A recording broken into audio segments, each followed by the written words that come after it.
नित्यानन्देश्वर सदाशिव समारम्भां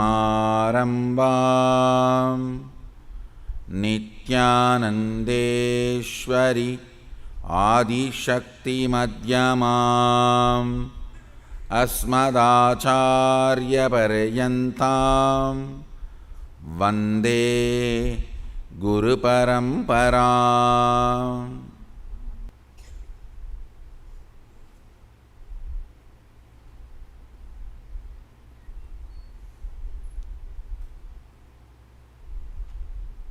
உங்கள் அனைவரையும் வணங்கி வரவேற்கின்றேன்.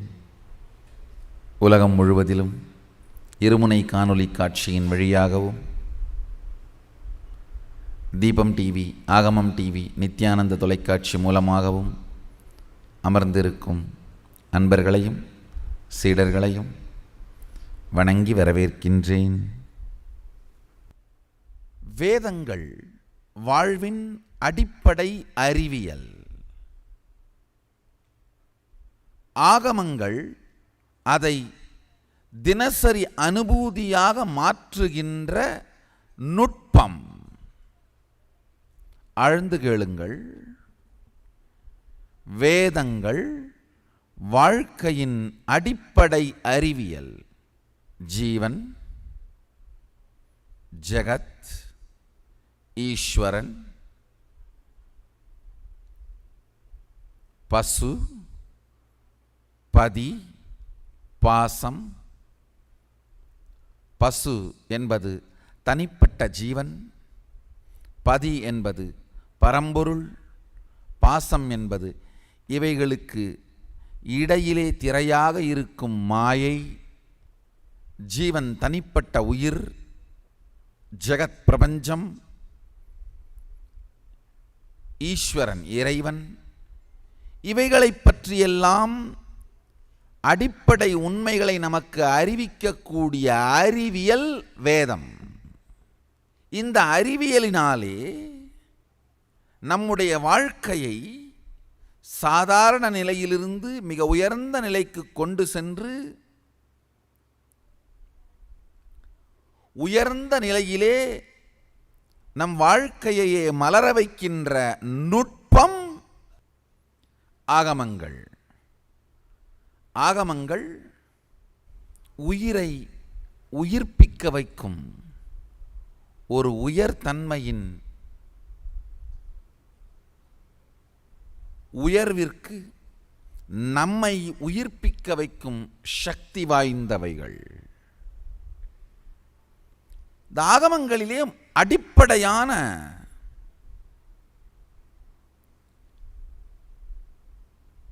ஒரு சத்திய கட்டமைப்பு,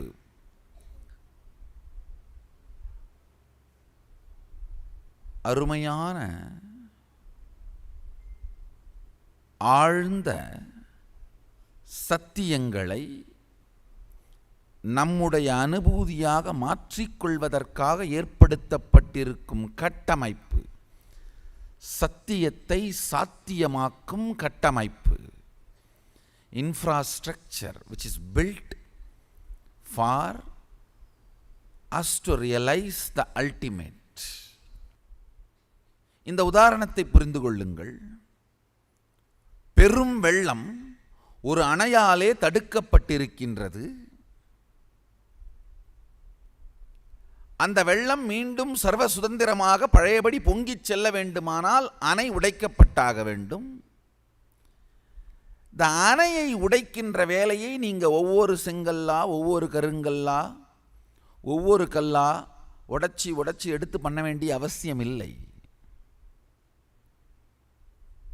ஒவ்வொரு கல்லா எடுத்துத்தான் பண்ணணும்னு நினச்சிங்கன்னா அது முட்டாள்தனம். ஐயோ இவ்வளவு கல்லையும் எப்போது எடுப்பேன் அப்படின்னு மலைத்து போனால் அது முட்டாள்தனம். பொங்கி பெருகி வந்து இந்த அணையாலே அடைக்கப்பட்டிருக்கின்ற வெள்ளத்தின் பலத்தை நீங்கள் புரிந்து கொண்டீர்களானால் வேற ஒண்ணுமே வேணாம். சரியான 2-3 இடங்களில் ஓரிரண்டு ஓட்டை போதும். அதில் பீறி பொங்கி எழும் வெள்ள நீர் தானாகவே அணையை சுக்கு நூறாய் உடைத்துவிட்டு வெளியேறிவிடும். அதே போல நமக்குள்ளே ஆத்ம அனுபூதி சதாசிவ பரம்பொருள் அணையால் தடுக்கப்பட்டிருக்கும் வெள்ள நீரைப் போலே பொங்கிக் கொண்டிருக்கின்றார். அந்த அணைதான் சுய சந்தேகம், சுய மறுப்பு, சுய வெறுப்பு. சுய சந்தேகம் செல்ஃப் டவுட், சுய வெறுப்பு செல்ஃப் ஹேட்ரட், சுய மறுப்பு செல்ஃப் டினையல். சுய சந்தேகமும் சுயமறுப்பும் சுயவெறுப்பும் சேர்ந்ததைத்தான் அகங்காரம்னு சொல்றோம். பாசம்னு சொல்லலாம். நம்மை பற்றி நமக்கே தெளிவில்லாமல் இருப்பதனால் ஏற்படும் மாயை. பொங்கி வருகின்ற சதாசிவ பரம்பொருளின் சக்தி, பரசிவ பரம்பொருளின் சக்தி அகங்காரமாகிய சுயசந்தேகம், சுயமறுப்பு போன்றவைகள் அணை போலே அதை தடுத்து கொண்டிருக்கின்றது. நீங்க நினைக்கலாம், இது எல்லாத்தையும் எப்போ எடுத்து பரம்பொருளின் சக்தி பேரறிவாற்றலாக பரவுவதற்கு அனுமதிக்கப் போகின்றோம்? எப்போ அது பறந்து விரியப் போகிறது? ஆழ்ந்து புரிந்து கொள்ளுங்கள். உங்களுக்குள்ள இருக்கிற ஒவ்வொரு தடையையும் விலக்க வேண்டிய அவசியம் இல்லை. சரியான ஒரு சில தடைகளை மட்டும் விலக்கினீர்களானால், எப்படி இந்த அணையிலேயே ஒரு சில துளைகளை மட்டும் இட்டாலே போதும், வெள்ளத்தின் சக்தியால் அணை உடைந்து பொங்கி பெருகும்.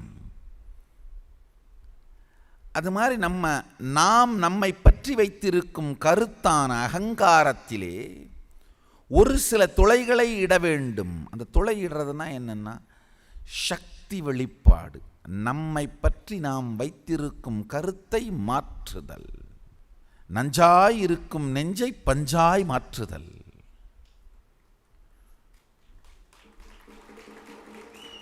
கல்லாய் இருக்கும் நெஞ்சு கலையாய் மாறுவது.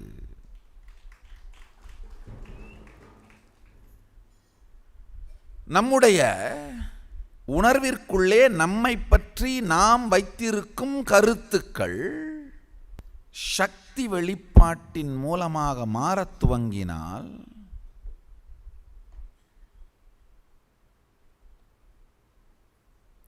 அணையை உடைத்து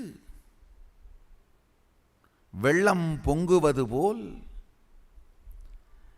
நம் பாசத்திரையை அறுத்து பதி பசுவிற்குள் பொங்கிப் பெருகுவான்.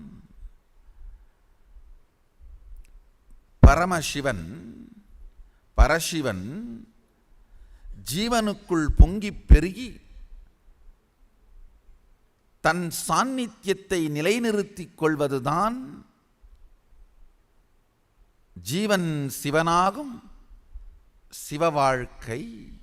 ஆழ்ந்து புரிந்து கொள்ளுங்கள். தன்னை பற்றி தான் வைத்திருக்கும் கருத்து மாறுவதற்கான ஒரே வழி ஆகமங்களில் இறைவன் அருளுகின்ற இந்த அறிவியலை ருசித்தல். வெறும் ரசித்தலால் வாழ்க்கை மாறுவதில்லை. இப்போ எல்லா ஆலயங்களிலும் நடக்கின்ற திருவிழாக்கள், கோலாகலங்கள், இவைகளெல்லாம் ஆகமங்களின் அளவு கடந்த தன்மையை ரசிப்பதற்கான வாய்ப்பு. ஆகமங்களுடைய கிரியாபாதம் பரம்பொருளின் மகிமையை ரசிப்பதற்கான வாய்ப்பு. ஞானபாதமோ பரம்பொருளின் தன்மையை ருசிப்பதற்கான வாய்ப்பு. கிரியாபாதம் பரம்பொருளின் தன்மையை ரசிப்பதற்கான வாய்ப்பு. ஞானபாதம் பரம்பொருளின் தன்மையை ருசிப்பதற்கான வாய்ப்பு. கிரியாபாதத்திற்கு முன் நம்மை நாமே தயார்படுத்திக் கொள்ளுதல் தான் சரியாபாதம்.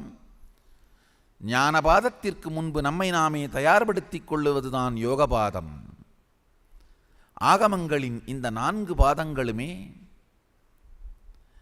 நம்மை சதாசிவத்தன்மைக்குள் செலுத்தி நாம் சதாசிவத்தன்மையை வாழ்வதற்கான வழிதான்.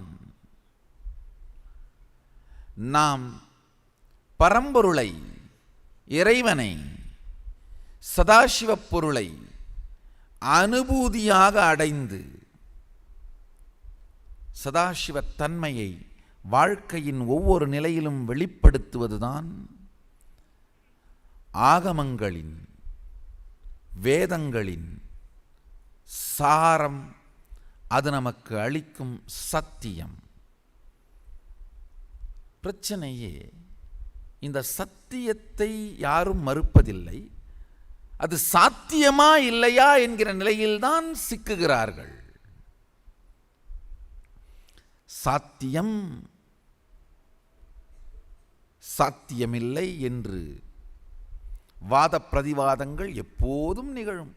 அந்த காலத்தில் சாத்தியம்பா, இப்பெல்லாம் முடியுமா? பாமர மக்களின் வாதம் இல்லைப்பா, இருந்திருக்காங்க. கொஞ்ச நாளைக்கு முன்னாடி கூட ரமண மகர்ஷி, ராமகிருஷ்ணன்லாம் இருந்திருக்காங்க. அவங்கெல்லாம் காட்டிலே இருப்பாங்கப்பா, வெளியெல்லாம் வரமாட்டாங்க. நடுத்தர வர்க்கத்தின் நாட்டாமை. ஆழ்ந்து புரிந்து கொள்ளுங்கள். ஸ்ரீகிருஷ்ண சைதன்யர்னு ஒரிஸ்ஸாவிலே வாழ்ந்த ஒரு மிகப்பெரிய பக்தர், கிருஷ்ணனுடைய அவதாரமாகவே கருதப்பட்ட அளவிற்கு கிருஷ்ண பக்தியினுடைய ரசத்தை உலகத்திற்கு அளித்தவர். அவர் இருக்கும் பொழுது எல்லாரும் அவர்கிட்ட போய் புலம்புவாங்களாம், கிருஷ்ணர் இருந்த காலத்தில் நாங்கள் இல்லையே அப்படின்னு. கொஞ்ச நாள் கழித்து ராமகிருஷ்ணர் பெரிய அவதார புருஷர் வந்தார். அவர்கிட்ட போய் எல்லாம் புலம்புவாங்களாம், சைத்தன்யர் இருந்த காலத்திலே, கிருஷ்ண சைதன்யர் இருந்த காலத்திலே நாங்கள் இல்லையேன்னு. கொஞ்ச நாள் கழித்து ரமண மகர்ஷி, அவர்கிட்ட போய் எல்லாம் புலம்புவாங்களாம், ஐயோ ராமகிருஷ்ணன் இருந்த காலத்தில் நாங்கள் பிறக்கலையே அப்படின்னு. மனித மனமே இப்படித்தான். இருக்கும் வரை கல்லால் அடித்து சென்றபின் கல் சிலையால் வடித்து வாழ்க்கையை வீணடித்துக் கொள்வது. இருக்கும் பொழுது கல்லால் அடித்தல், சென்றபின் கல்லால் வடித்தல். இருக்கும் பொழுது கல்லால் அடித்து, சென்றபின் கல்லால் வடித்து, கடைசி வரை தன் நெஞ்சக்கல்லை கல்லாகவே வைத்து வாழ்க்கையை சீரழிக்கிறார்கள்.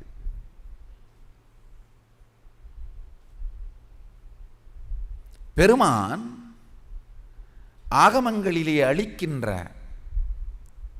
இந்த சத்தியங்கள் சாத்தியம். வெறுமனே திருவிழாக்கள், உற்சவங்கள், நிகழ்ச்சிகள், இதன் மூலம் பெருமானின் பேரருளை ரசிப்பதோடு நின்று விடாமல் ஞானபாதத்தின் சத்தியங்களை உள்வாங்கி கடைபிடித்து அவருடைய பேராண்மையை, பெரும் சக்தியை ருசிக்கவும் செய்யுங்கள். நீங்களும் சிவத்துவத்தை வெளிப்படுத்தி வாழ முடியும். இது சாத்தியம், இது சத்தியம். பெரிய பெரிய திருவிழாக்களை மட்டும் பார்த்து இறைவனின் திருமேனியின் முன்பு மட்டும் வணங்கிவிட்டு செல்வது, பெரிய ஸ்டார் ஹோட்டல், 5 ஸ்டார் ஹோட்டலுக்கு போய் மெனு கார்டை மட்டும் படிச்சுட்டு வெளியில் போயிடுற மாதிரிங்கய்யா.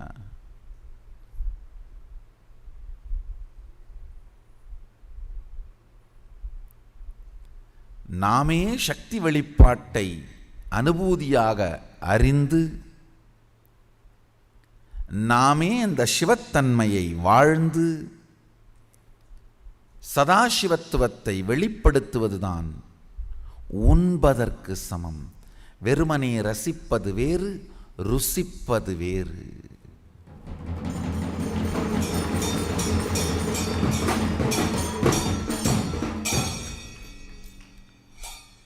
வெறுமனே ரசிப்பது வேறு, ருசிப்பது வேறு.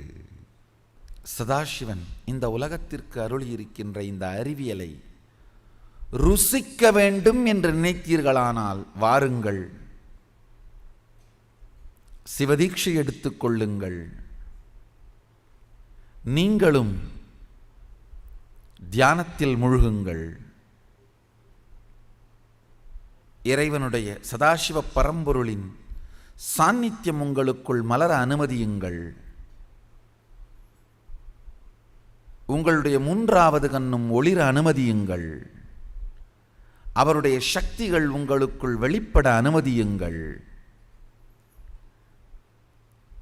நம் எல்லோருடைய மூன்றாவது கண் மலர்வதுதான் திருவண்ணாமலை உச்சியில் காட்டப்படும் தீபம்.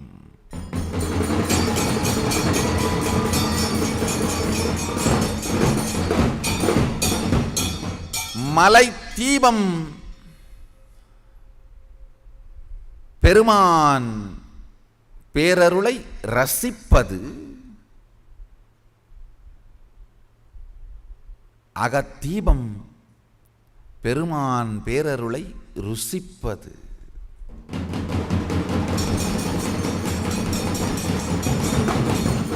வெறுமனே ரசிப்பதோடு நிற்காது ருசிப்பதையும் செய்யுங்கள். மலையேறி மலை தீபத்தை மட்டும் பார்ப்பது, ரசிப்பது, அண்ணாமலையேறி 6 சக்கரங்களை தாண்டி அகத்தீபத்தை காண்பது, பெருமான் பேரருளை ருசிப்பது.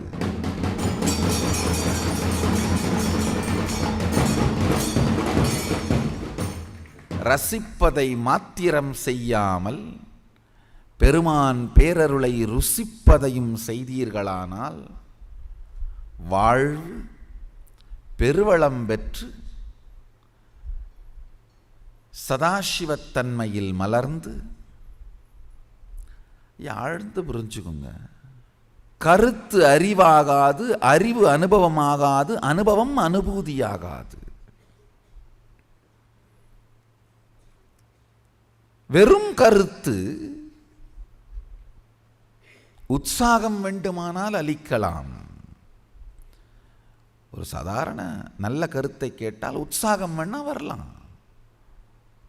உற்சாகம் அனுபூதி கிடையாது, வரும் போய்விடும். சில நேரங்களில் அறிவு வேண்டுமானால் வரலாம் கருத்திலிருந்து, ஆனால் அறிவும் அனுபவம் கிடையாது. சில நேரங்களில் அனுபவம் கூட வரலாம், ஆனால் அனுபவம் கூட அனுபூதி கிடையாது.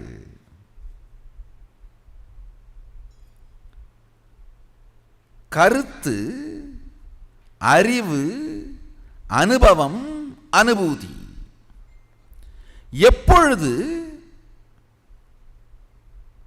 ஒரு அனுபவம் நமக்குள் ஆழ்ந்து நம்முடைய வாழ்க்கையின் எல்லா சிந்தனை பரிமாணங்களையும்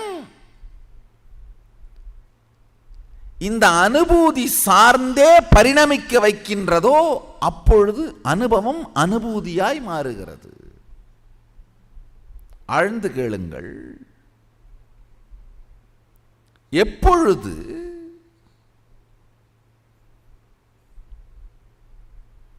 ஒரு சத்தியம் நம் உணர்விற்குள் நிறைந்து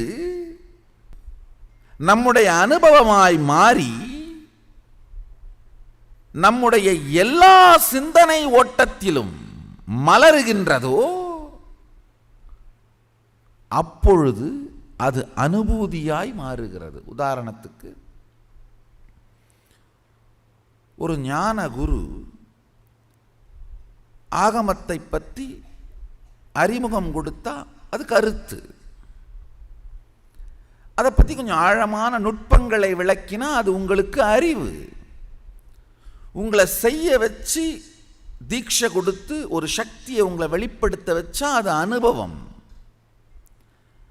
அந்த அனுபவத்தை நீங்கள் உள்வாங்கி, ஆஹா, எனக்குள் இருக்கும் சதாசிவத்தன்மையைத்தானே இந்த மாதிரி ஒரு சக்தியாக வெளிப்படுத்தியிருக்காரு, மூன்றாவது கண்ணில் எனக்கு இத்தனை சக்திகள் வருதே, அப்படின்னா நானும் சதாசிவம் தானே அப்படிங்கிற தெளிவுக்கு வந்து உங்களுடைய ஆசை, அச்சம், சுகம், சோகம், துக்கம், நல்லது கெட்டது எல்லாவற்றிலும் உங்களுடைய சதாசிவ தன்மையிலிருந்தே நீங்கள் சிந்திக்கவும் செயல்படவும் இயங்கவும் துவங்கினால் அது அனுபூதி.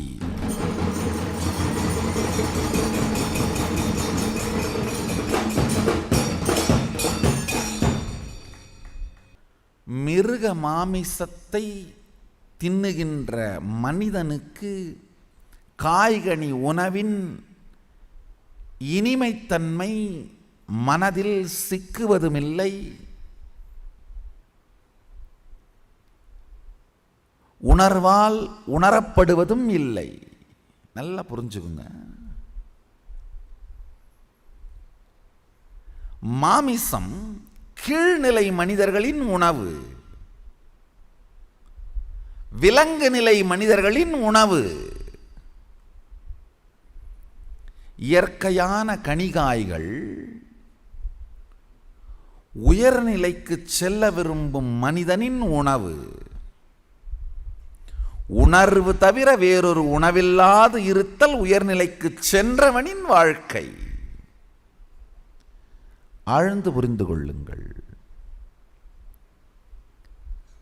மாமிச பக்ஷியாக வாழுகின்ற ஒருவனுக்கு இந்த உயர்நிலை உணவை பற்றி, உணர்வை பற்றி புரிதல் கூட நடப்பதில்லை. அவன் அதற்காக ஏங்குவது கூட இல்லை. பிரச்சனையே ஞானத்தை அடையாமல் இருத்தல் கூட இல்லை, அதை அடைய வேண்டுமே என்கின்ற தேடுதல் கூட இல்லாதிருத்தல்.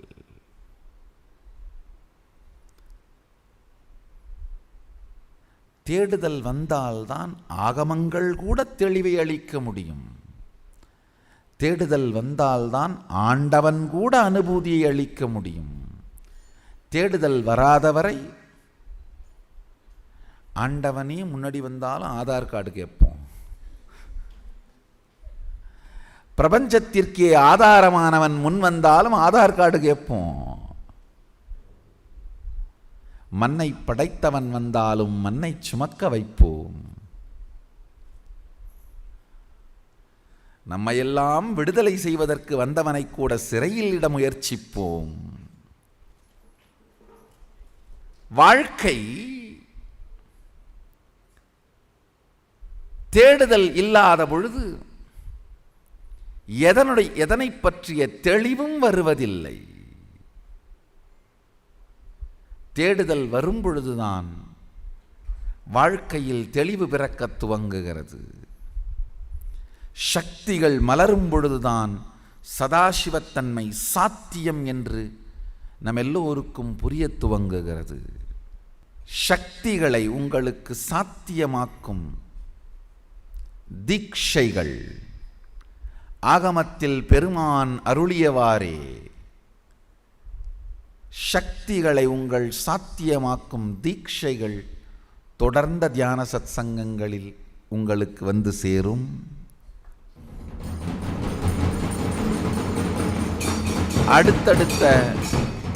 அடுத்தடுத்த தியான சத்சங்கங்களில் சக்திகளை சாத்தியமாக்கும், சக்திகளை சாத்தியங்களாக்கும் தீட்சைகள். தொடர்ந்து இணைந்திருங்கள். இறை அனுபூதிக்காக காலை 7 மணி முதல் தினந்தோறும் நித்திய சத் சங்கத்தில் கல்பதரு சக்தியை உங்களுக்குள் மலரச் செய்வதற்கு நீங்கள் எல்லோரும் நித்யானந்தத்தில் நிறைந்து, நித்யானந்தத்தில் கரைந்து, நித்யானந்தமாகிட ஆசீர்வதித்து முடிக்கின்றேன். ஆனந்தமாக இருங்கள்.